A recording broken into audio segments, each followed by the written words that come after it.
Hello guys, and welcome to episode 2 of my fantasy story series. Each episode I showcase a MOC from this fantasy world and then continue with the story happening in that location. If you haven't seen part 1, I recommend watching it to better understand the context of the story. Today's MOC is a small abandoned outpost located in a small forest deep into Falcon territory. I tried to make sure that the outpost looks old and fragile because it had stood in the forest for many winters. It was abandoned years ago, becoming useless after the end of the old wars and the reorganization of the borders. Now, without further ado, let's continue this video with part 2 of the tale. Lady Jane pushed the cart's curtain aside and looked out. 3 hours had passed since they fled the royal keep. After escaping the capital, they first tried heading north, but the orc army had almost circled the city.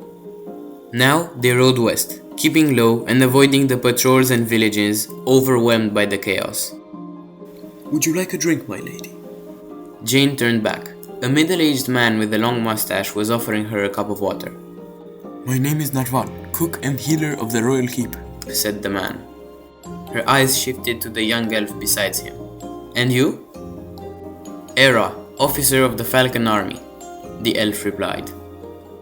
Delighted to meet you, Era. Do you two happen to know the others? Leading the cart is Captain Erin of the royal fleet, answered Narval.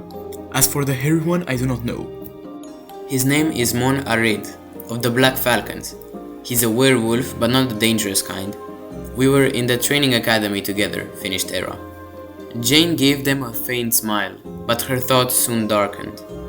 2 days ago, the orc attack near Longwood had seemed no more than a raid. No one imagined such a vast and organized assault. The sun was slowly setting as they entered a small forest. In the distance, a small stone structure appeared. Seems like an outpost, said Erin. And it looks abandoned, added Mon Arid. Looks to me like a good place to spend the night, eh? Continued the captain. They're starting to get a little dark, don't you think? Why don't you go take a look? Seems safe, he said a few minutes later, emerging from the ruins, as the caravan stopped in front of the outpost. Well, the horses need to rest, and so do we, declared Erin. We'll stop here for the night. Era, go get us some firewood, will ya? Narval, stay with the lady and ensure she has everything she needs. As for you, Erin, come with me to clean up this bloody place. And why are you the one giving orders? Said Narval. Because nobody else did it before me, my dear. Now just do as I say, there'll be no time for complaints. Aren't you hungry, my lady? Narval asked the queen as the others left for their tasks. Not really, answered Jane, but I believe the others are. I can help you prepare something. Don't you worry, my lady. I can prepare everything while you rest. I appreciate your kindness, but I think it's time I became useful too. Soon enough, Era returned with the firewood and started looking for something to light it. I believe I can be of use, said Narval coming out of the carriage. Era watched as he knelt next to the fire, put his hand over the wood and set it ablaze. Fire magic? Era raised a brow. Weren't you a healer? Narval let out a smirk. Are the two exclusive? Before long, a stew simmered over the fire. Erin and Mon Arid returned to its scent, and the group gathered at last to eat. I still can't believe the capital fell so quickly, Jane said quietly. Since when are the orcs so strong?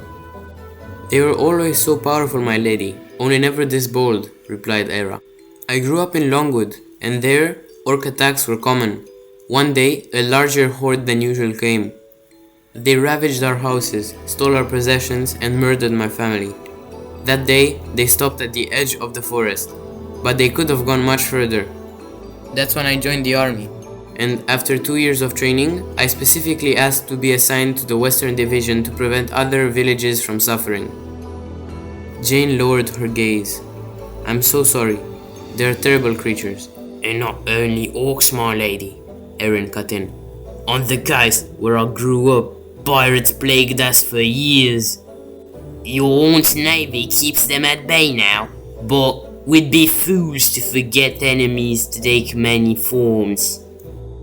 You are beyond right, Captain, Jane admitted. And you, Monarid? What is your story? I hope at least yours will be brighter. The werewolf answered slowly. I was born in a village, just north of the royal keep. So there were no attacks, at least not from enemies. My mother was bitten by a werewolf, while she was pregnant with me. This is why I'm like this, always half wolf, half man. My mother died while giving birth to me. And the village never accepted me. The army was the only place I belonged. The fire crackled. Then Era's eyes narrowed towards the trees. Someone's there, she whispered. All fell silent. Out of the shadows stepped a man in Falcon uniform, bow in hand. Oh, thank the stars you're not orcs, he said. I'm Tiberius, archer of the Falcon army. My outpost was overrun this morning. Where? Erin asked. Grass Knot.